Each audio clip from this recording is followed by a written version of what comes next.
Prakash, over to you, sir.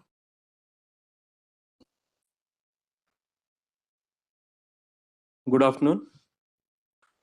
During the BioHeal 2025, there were two major incidents, AI-HI war, and after that, the gelatin war. So as an entrepreneur, I am given the responsibility to take everybody out of the campus, a complete paradigm shift, no technical discussion, no lab, no intelligent questions. Listen as a super intelligent, because biomaterials.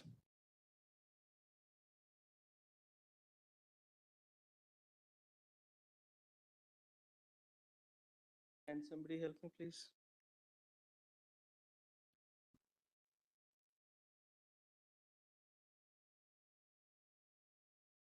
Because when we talk about the biomaterials, Sorry. nanocellulose.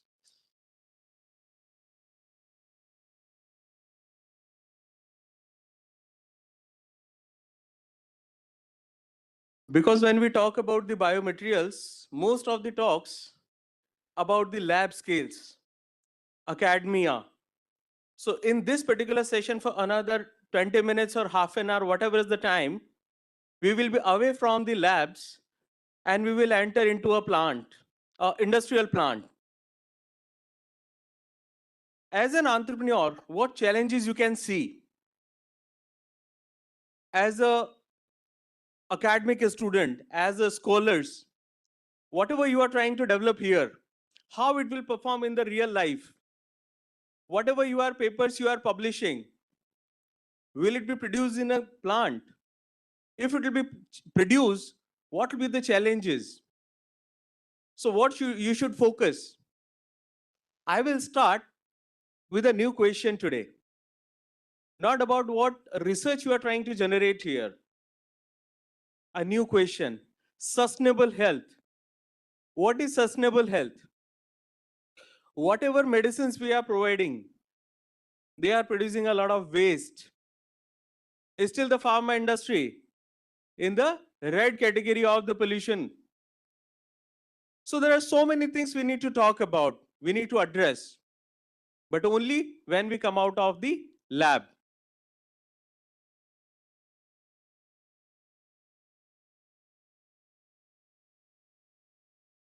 I will talk about a new paradigm, sustainable health. And I will talk about three things. Number one, the crisis. Second, what is the code? And the third one, your. Because unless we complete the cycle, there is no point of discussing anything. The crisis is current approach to health is unsustainable.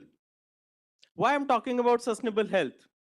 Because I believe from converting an IITian to an entrepreneur, I believe healing a human being is same as healing the planet. Both are same and both are the same part of the coin. If you are healing the planet, you are healing the human being also. What is the code? Code for this future has been with us for millennia. And where? Hidden in the plain sight. It is the biological and philosophical blueprint of the animal we have lived alongside for centuries, the cow. Here in the various research papers, people are talking about on which animal or which this and that we are doing the clinical trials. So if I say cow, in the session of a biohealth or the advanced health applications, you should not be surprised, but you all are. ये बीच में गाय कहाँ से आ गई? Doesn't match. It will match after some time. Then the cure. It lies in our ability to finally decode it. Decode what? Decode the cow.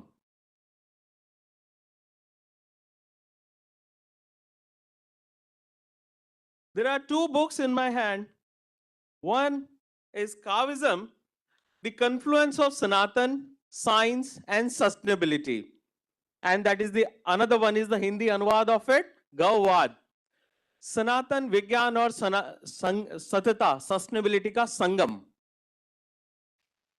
Why I'm particularly talking about the Sanatan and why I'm connecting with the science and how we will attain this sustainability out of it.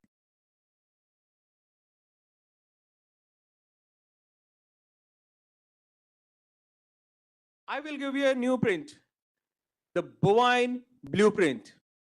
And it will go in three phases: cow science 1.0, 2.0, and 3.0. The cow science 1.0, it is basically a basic simple science of cow, the bovine cattle, where we are taking the Panchagavyas from our ancient knowledge, treating them, reproducing them, validating them, standardizing them in our institutes like IITs and the other reputed institutes. Cow Science 3.0, this is something our advance. In Cow Science 3.0, we will talk about the cow as the core of universal sustainability, the environmental sustainability, a source which is not just addressing one or two sustainability development goals of the UN, but the 10 sustainable development goals of the United Nations. The cow is established as the solution for the water scarcity, water conservation. And that is our cow 3.0.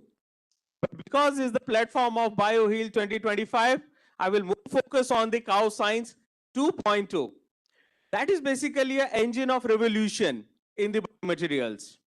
Cow Science 2.0 is talking about the impossible possibilities. For some time ago, people were just ignoring it. It was just a taboo subject. And before I go to the next slide, I will just share one of my experience. A couple of weeks ago, I was giving a lecture. And the event was Gau Mahakumbh. Different. And you know what? Suddenly I came across with one presentation, with one video, and one paper. The date was 1st June 2025. It was from the Berkeley and Edinburgh University. And you know what they were talking about? They were talking about the nanocellulose as a novel biomaterial of future from ruminant bio-waste. And I was very happy. I was very proud, but I was humble as well. Because this call came from the Western countries.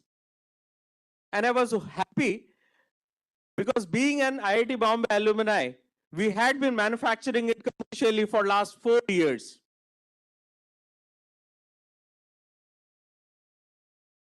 Biomaterial for changing healthcare landscape. You know more about it, even more than that. Because every day in various experiments, you are dealing with it. I just want to focus you for this particular one. Nanocellulose, crystalline. We are also producing the fibrous as well. I will not go into the detailed properties because I promised you I will not bring you back to the lab. I will talk about the different aspect of it.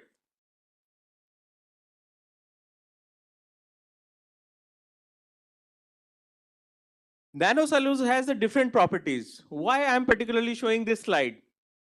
Because everybody will be having a simple question. Bole baki sab chodo. We know the nanocellulose, we know the properties, we know everything about nanocellulose. But you are extracting it and claiming to be the world's first to extract it from the ruminant bio-waste. Will the properties change? Will it be acceptable? That's why I'm showing you this slide. These are the properties similar with the different sources. My Canadian competitor, they are using the ocean biomass. Canadian competitors, they are using the forest waste, agri-waste. This slide is very important. In our research, as a personally funded research, as my company, 4 years of the commercial trials, commercial production, we have done so many tests, so many characterizations, more than 1,000. But this particular slide is very important. You know why? Because this particular slide, this particular test was conducted in IIT Bombay by my guru, my professor, Dr. Jayesh Bilare.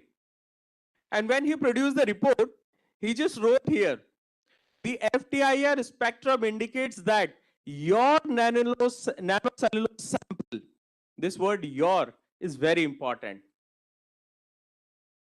Why? Because this was the particular sample which was produced by the ruminant bio-waste. It was basically breaking all the limits that we should remove this subject, a taboo subject.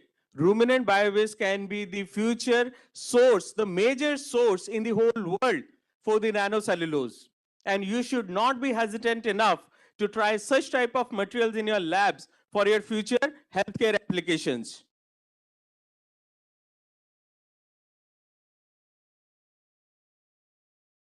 So far, you have been developing the test reports, Raman spectroscopy, XRD, and all. First time I am showing you certificate of analysis. First time I am showing you the technical name of this product as a brand, NanoCellX. Even though it is, the source is what? Cow, ruminant waste. The inspiration source is Sanatan. But does it reflect in the brand? No. Does it reflect it anywhere in our technical data sheet? No. Because the technical data sheet is compatible enough, user-friendly enough for our corporates to use. For last 4 years, our clients are all the major companies you can name in country, whether from the paper industry, cement industry, ceramic industry, packaging industry, and of course in the health sector.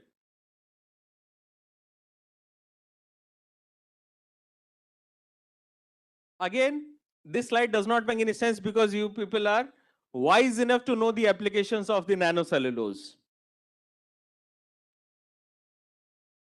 मैं तो बढ़िया आदमी हूँ, धंधे वाला हूँ. This slide is very important because global nanocellulose market is more than $1.2 billion by 2030. And this is in the current scenario where not many applications have been developed. Not many corporates has used it at a large scale, but they are using it.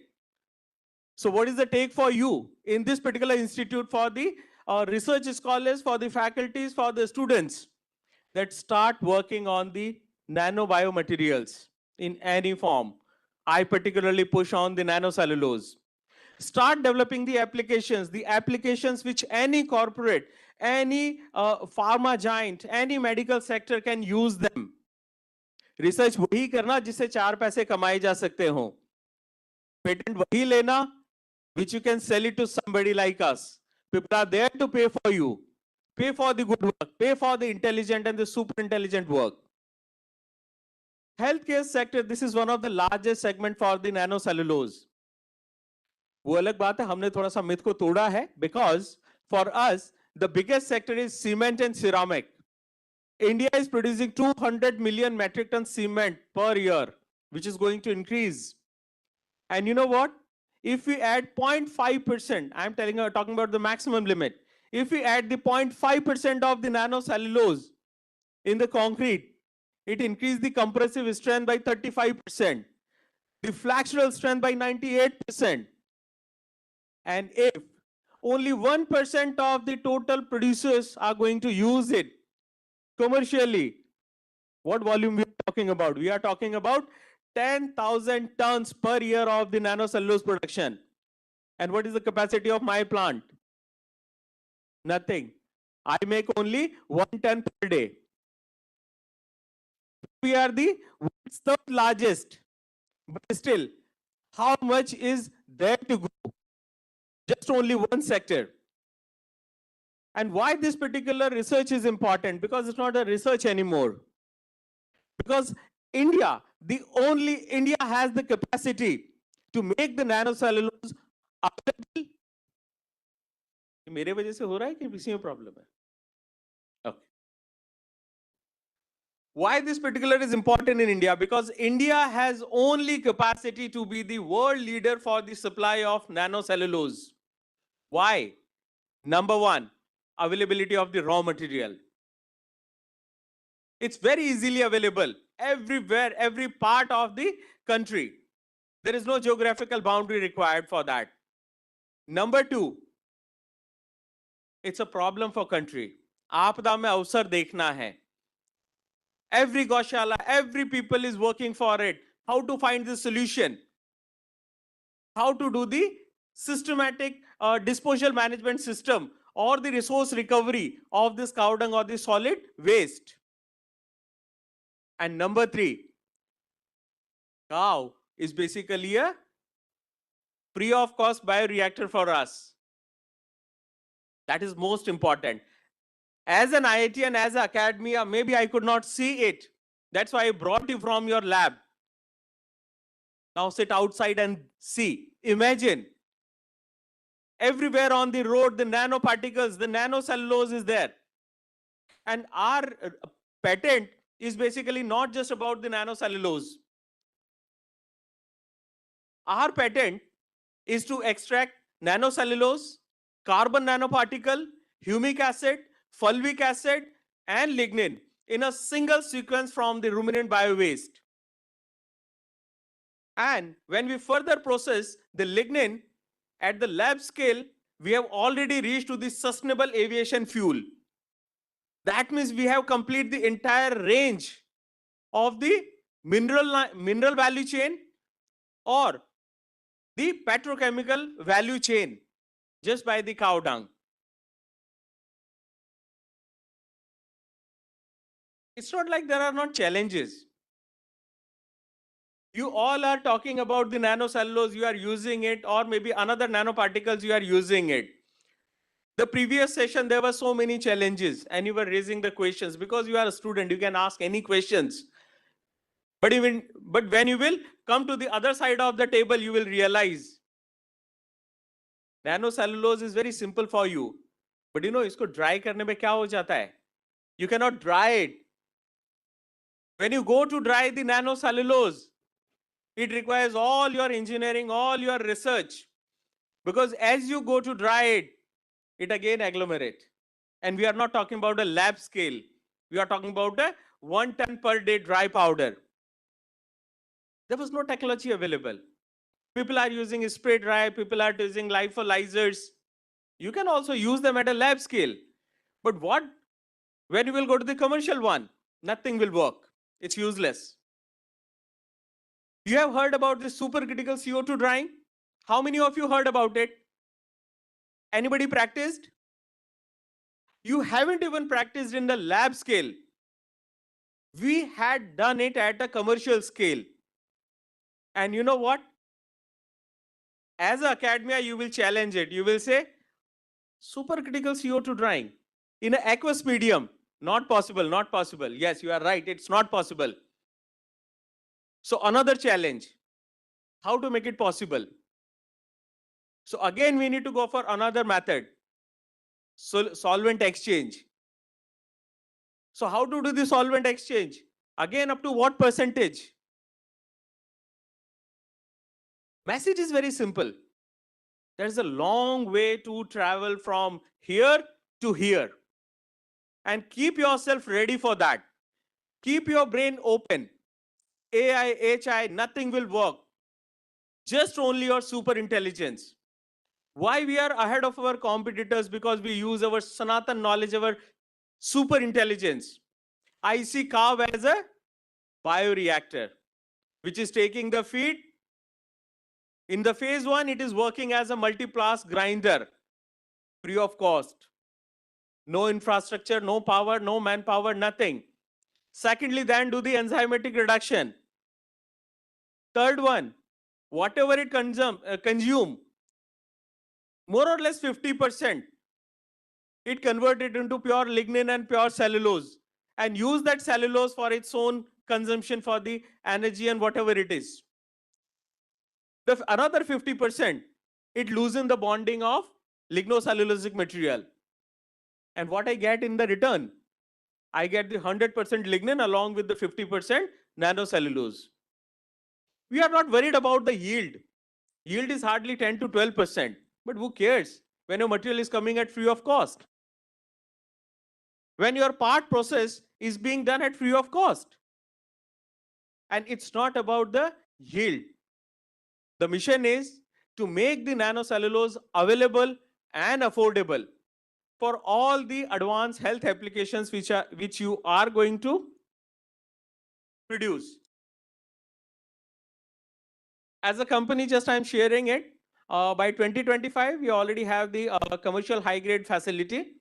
GMP medical grade facility, we are working on it. And by 2030, we are planning to be the second largest sustainable cooperative model for the brown gold after milk. Because the cooperative model you have seen, it is only for the milk, and which is the largest one. We are working on a ground level to develop our back-end supply chain and aim to become the second largest cooperative model.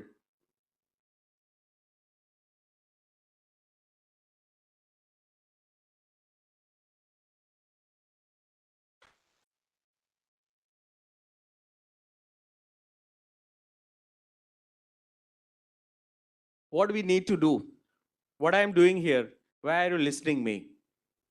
That is important. The fundamental research to turn this platform into a specific life-saving application, and that is the work of great institutions like you, the wise people like you. It's not my work. I'm done my work. We provide the key. We seek your locks. You create the problems. You create the hypothesis. We will provide you the materials. We will provide you all the possible sources, all the possible funds as institutions. We don't need to wait for our corporate social responsibility to become the corporate. Because the moment you take anything from the cow, it becomes your responsibility to return back. So we are ready. We are working with various institutes on a collaboration basis. Anybody who want to work with the nanocellulose for any health applications or any advanced applications, you are more than welcome. We are working with IIT Bombay. Some of the materials I have already sent to IIT Gandhinagar, Professor Dhanka also. We are associated with Central University of Rajasthan, who have helped us to develop the nano bio fertilizer for the desert application, because it's a biofertilizer, and that too in a nano form. So we are more than happy to associate with people like you. Let us collaborate to build not just a research paper, again I am telling you, but a new sovereign bioeconomy for India. Let IIT Roorkee be the global epicenter for sustainable health innovation, and BioHeal 2025 be the historic platform to shout loud and clear that yes, with our biomaterials, with our Sanatan ancient knowledge, if we recreate them, if we reproduce them in our such institutes, we can change the future. I will just give you, because my another background is from MBA. My master's and second PhD is MBA. So MBA वालों को case study दिए बगैर मजा नहीं आता है. How many of heard about the Chyawanprash? हाथ तो अच्छे से ऊपर कर दो यार. Everybody, I know everybody has heard